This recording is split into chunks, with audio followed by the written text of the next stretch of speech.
जी, मैं सम्मानीय हमारे आज के विशिष्ट अतिथि सम्मानीय अंशुल साहब मरकाम जी आपको सादर सादर आमंत्रित करता हूं। आप आए और उनके लिए जोरदार ताली बजा करके उनका अभिवादन करें और जैसे वो सम्मान दें। लीजिए आपके समक्ष सम्मानीय अंशुल साहब मरकाम जी। सजोर पेंता बड़ा पेंता पहंदी पारी कुपार लिंगोना रायतार जंगोना हीरा सुका मुटवाना जय सेवा जय गोडवाना। अब देखिए संगीत के बीच में उद्बोधन आया तो भैया लोग उठ के चले। आ जाइए थोड़ा सा सामने, अपन थोड़ा सा रूबरू हो जाते हैं। हालांकि मड़ई मेलावा का समय है और यह समय उचित नहीं है कि अब सब नाच गाना चल रहा है, संगीत चल रहा है, उस बीच पे मुझे आपने बुलाया तो इसीलिए मैं आज यहाँ चरगावा की जो चरगांव की इस पावन धरा को धरती दाई को सेवा जोहार करता हूं एवं इस आयोजन को सफल बनाने के लिए जितने भी हमारे समाज के सगा सोयरा यहाँ पर मौजूद हैं, उसके साथ साथ गोंडवाना आंदोलन को इस स्तर तक पहुंचाकर इस समाज को देश के अंदर एक अपनी बेहतरीन पहचान दिलाने के लिए जो दिन रात जागरण, दिन रात मेहनत और सफल आयोजन कर रहे हैं, उन तमाम साथियों के लिए जोरदार तालियों से उनका अभिवादन हो जाए। दोस्तों, चूंकि मैं ज्यादा समय लेना नहीं चाहूंगा, परंतु दस्तूर है, विशिष्ट अतिथि है, कहना तो पड़ेगा। मैं देख रहा था कि हमारे काफी भाई लोग यहाँ पर बड़ी बड़ी बातें बता रहे थे, हमारे ही बारे में दादा बता रहे थे। हमें ऐसा लग रहा था कि वो हमारे बारे में नहीं बता रहे हैं, बल्कि हमारे अंदर एक जिम्मेदारी बता रहे हैं कि आपने ये किया तो आपकी ये जिम्मेदारी, आपने ये किया तो आपकी ये जिम्मेदारी। उन्होंने बताया कि आपने जीएसयू में काम किया तो जीएसयू की आपकी ये जिम्मेदारी। मतलब वो जिम्मेदारी हम तक नहीं रखना है। हम जो भी पौधा लगाते हैं, हम जो भी मकान बनाते हैं, हम जो भी खेत तैयार करते हैं, वो हमारे खुद के लिए नहीं करते, वो हम अपनी आने वाली पीढ़ी के लिए करते हैं। हम जो कार्य करते हैं, आज ये गोंडवाना आंदोलन सिवनी की पावन धरा पर है, ये सिवनी जिला आज है, परंतु आपको देखना होगा कि आज जो डांग पालो हमारे सामने है, 7 रंग का हमारा डांग पालो है। गोंडी में झंडा को डांग पालो कहते हैं। उस डांग पालो की शुरुआत कहाँ पे हुई? दादा मुझे हीरा सुका मुठवा की उपाधि दे रहे थे, परंतु उनकी उपाधि और मेरा स्तर अभी बहुत दूर है। मैं तो अभी उनके शिष्य पहांदी पालिकुपार लिंगो रायतार जंगों के समीप भी नहीं पहुंच पाया हूं। निरंतर सीख रहा हूं और मैं यही सीख पाया कि सिवनी की जो धरती है वो हमारे गोंडवाना आंदोलन के लिए बहुत ही महत्वपूर्ण धरती है।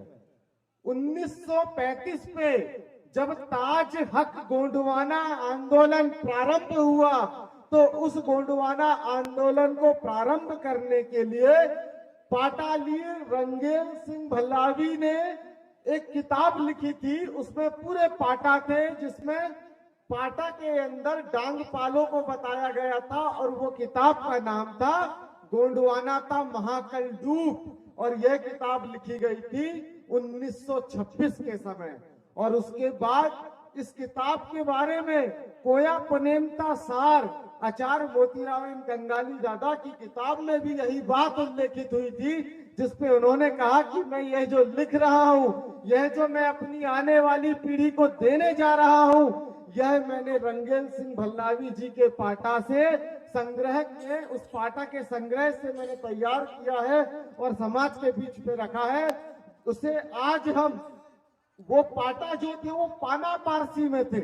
अभी दीदी बता रही थी ना गोंडी भाषा के बारे में, तो पाना पारसी में थे। अब वो पाना पारसी से बढ़कर हम नेक्स्ट स्टेज में जब आते हैं तब गोंडी भाषा आती है। जो भाषा क्षेत्रीय भाषाओं के साथ थोड़ी मिक्स हो जाती है, तब वो गोंडी भाषा यहाँ पे चलायमान हुई। और मैं ज्यादा दूर नहीं रहा हूँ, यहाँ से घनसौर कितनी दूर है भैया? 15। और वहां से धनौरा कितनी दूर है? 20। यानी 35 किलोमीटर दूर में रहता था। मेरी 2000 तक की पढ़ाई वहीं पे हुई है, श्री दिगंबर जैन सारनाथ गुरुकुल विद्यालय धनौरा, वहीं से 5वीं तक पढ़ा और उसके बाद नवोदय विद्यालय चला गया। तो मैं इस क्षेत्र से ज्यादा अनभिज्ञ नहीं रहा हूँ। यह क्षेत्र मेरा ही पुराना बचपन का क्षेत्र है। हमारे पिताजी वहाँ नौकरी किया करते थे, तब उनका फील्ड घनसौर भी हुआ करता था, तो हम अक्सर आया जाया भी करते थे, मगर बहुत छोटे छोटे थे तो उस समय उतनी समझ नहीं थी। परंतु आज यह इतना बड़ा मंच सजा। आज बैतूल से जब दीदी लोग आ रहे थे, भैया लोग आ रहे थे, मैं देखा उनकी हालत। मैंने कहा दीदी भैया आप इतनी दूर से इतनी दूर आ रहे हो? तो कहते हैं वो दीदी ने बड़ी अच्छी बात कही, भैया हम ये सब क्यों कर रहे हैं? हम अपने समाज के सम्मान के लिए कर रहे हैं, इसलिए हम इतनी जद्दोजहद कर रहे हैं। क्या वहां भी प्रोग्राम नहीं होता क्या? वहां भी प्रोग्राम मिल सकता था, परंतु ऐसे क्षेत्र जहां पे हमारे प्रतिद्वंदियों ने हमसे हमारी भाषा को रिस्पेक्ट नहीं करने दिया, ऐसे क्षेत्र जहां पे गोंडी भाषा को विलोपित कर दिया गया, उस क्षेत्र पे हम गोंडी भाषा को कैसे पहुंचा सके, यह प्रयास हमारी ममता दीदी और उनकी टीम कर रही है, आरती बहन कर रही है, उसके साथ साथ हमारे भैया बादल भैया लोग कर रहे हैं, शिवम भैया कर रहे हैं। उनके लिए जोरदार एक बार तालियां हो जाए।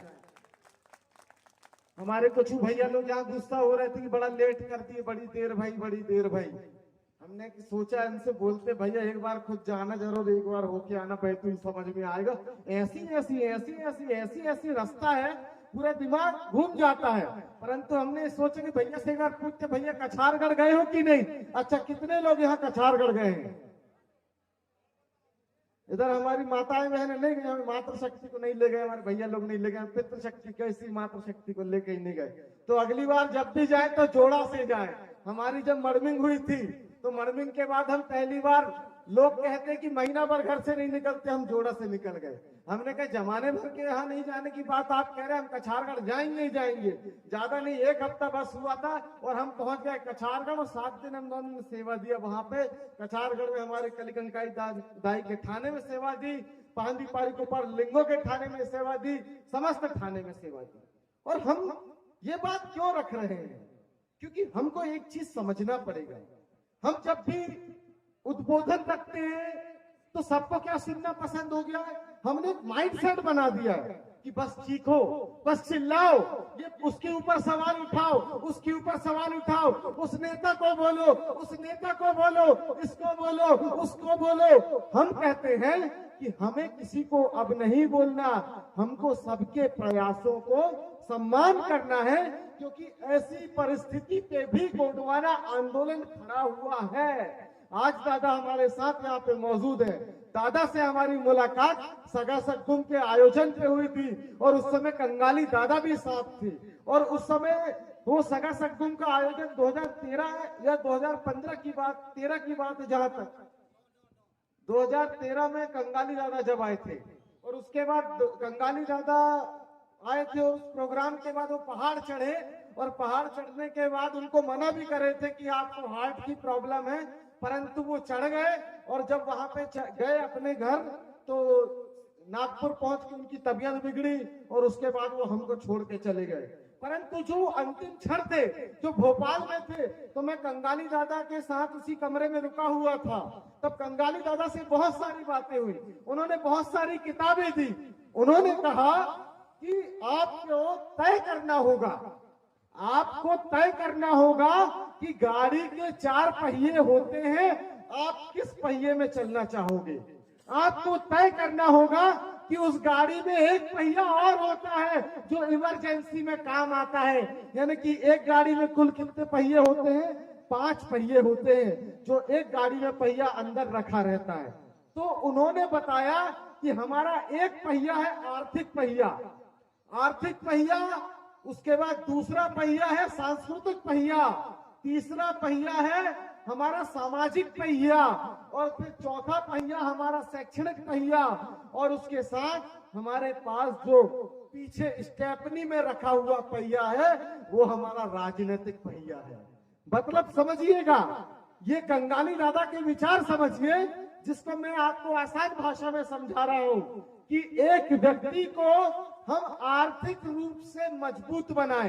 क्या बनाए? हमारे समाज के व्यक्ति को आर्थिक रूप से मजबूत बनाए, ताकि वो किसी सेठ साहूकार के सामने ऐसे भीख मांगने की नौबत या जेवर गिरवी रखने की नौबत में ना जाए। उसके बाद दूसरी बात उन्होंने क्या बताई? उन्होंने बोला कि दूसरा उनका जो पहिया है सांस्कृतिक पहिया, क्योंकि हमारी जो संस्कृति है, उन्होंने उस समय मुझे कहा कि आप मुठवा पुनेमी हो, आपको मुठवा पुनेमियों को तैयार करना होगा। और मैं एक समय बता रहा हूं कि जब मुझे पता चला कि हिरासुका के वंशज भी हैं जिन्होंने कीकरी बाना से 7 सुरों को वहां पे प्रकट करके गोंदोला के गोंडवाना को अपनी जान देके फिर से जीवित किया, तब मुझे पता चला कि हम जो हिरासुका के वंशज हैं, हम लोगों का जीवन ही गोंडवाना के लोगों के जीवन उत्थान के लिए समर्पित रहेगा और जीवन पर्यंत तक समर्पित रहेगा। इस मूवमेंट पे हम काम करेंगे। उसके बाद एक चीज और उन्होंने बताई कि तीसरा जो आंदोलन है वो आंदोलन कौन सा है? जो शैक्षणिक आंदोलन है।